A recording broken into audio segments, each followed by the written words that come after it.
நினைத்த காரியம் நிறைவேற 9 செவ்வாய்க்கிழமை முருகனுக்கு வெற்றிலை தீபம் போடுங்க. வெற்றிலை தீபம் போடுறதுக்காக நான் 6 வெற்றிலையை கழுவி எடுத்து வச்சுருக்கேன்.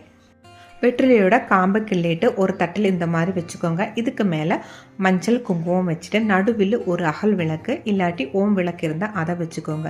இப்போ நம்ம கிள்ளி வச்சுருந்த வெற்றிலையோட காம்பு விளக்குக்குள்ளே சேர்த்துட்டு நெய் ஊற்றி நம்ம தீபம் போட்டுக்கலாம். சுற்றியும் பூக்கள் வச்சு அலங்காரம் பண்ணிக்கோங்க. வெற்றிலை தீபத்தை செவ்வாய்க்கிழமை ஹோர டைமில் போடலாம். ஹோர டைமு காலையில் 6 to 7, மதியானம் 1 to 2, நைட்டு 8 to 9. இந்த 3 டைமிங்கில் உங்களுக்கு எந்த டைம் முடியுமோ அந்த டைம் பார்த்து விளக்கு ஏற்றிக்கோங்க. விளக்கு ஏற்றிட்டு உங்களால் முடிஞ்ச பிரசாதத்தை முருகனுக்கு வையுங்க. வீட்டில் இருக்கிற பால் பழம் இந்த மாதிரி கூட நம்ம வச்சுக்கலாம். அதுக்கப்புறம் தீப ஆராதனையெல்லாம் காமிச்சிட்டு நீங்கள் என்ன வேண்டுதலுக்காக விளக்கு ஏற்றீங்களோ அது முருகர்கிட்ட மனசால வேண்டிக்கோங்க. கண்டிப்பாக அது நிறைவேறும். தேங்க்ஸ் ஃபார் வாட்சிங்.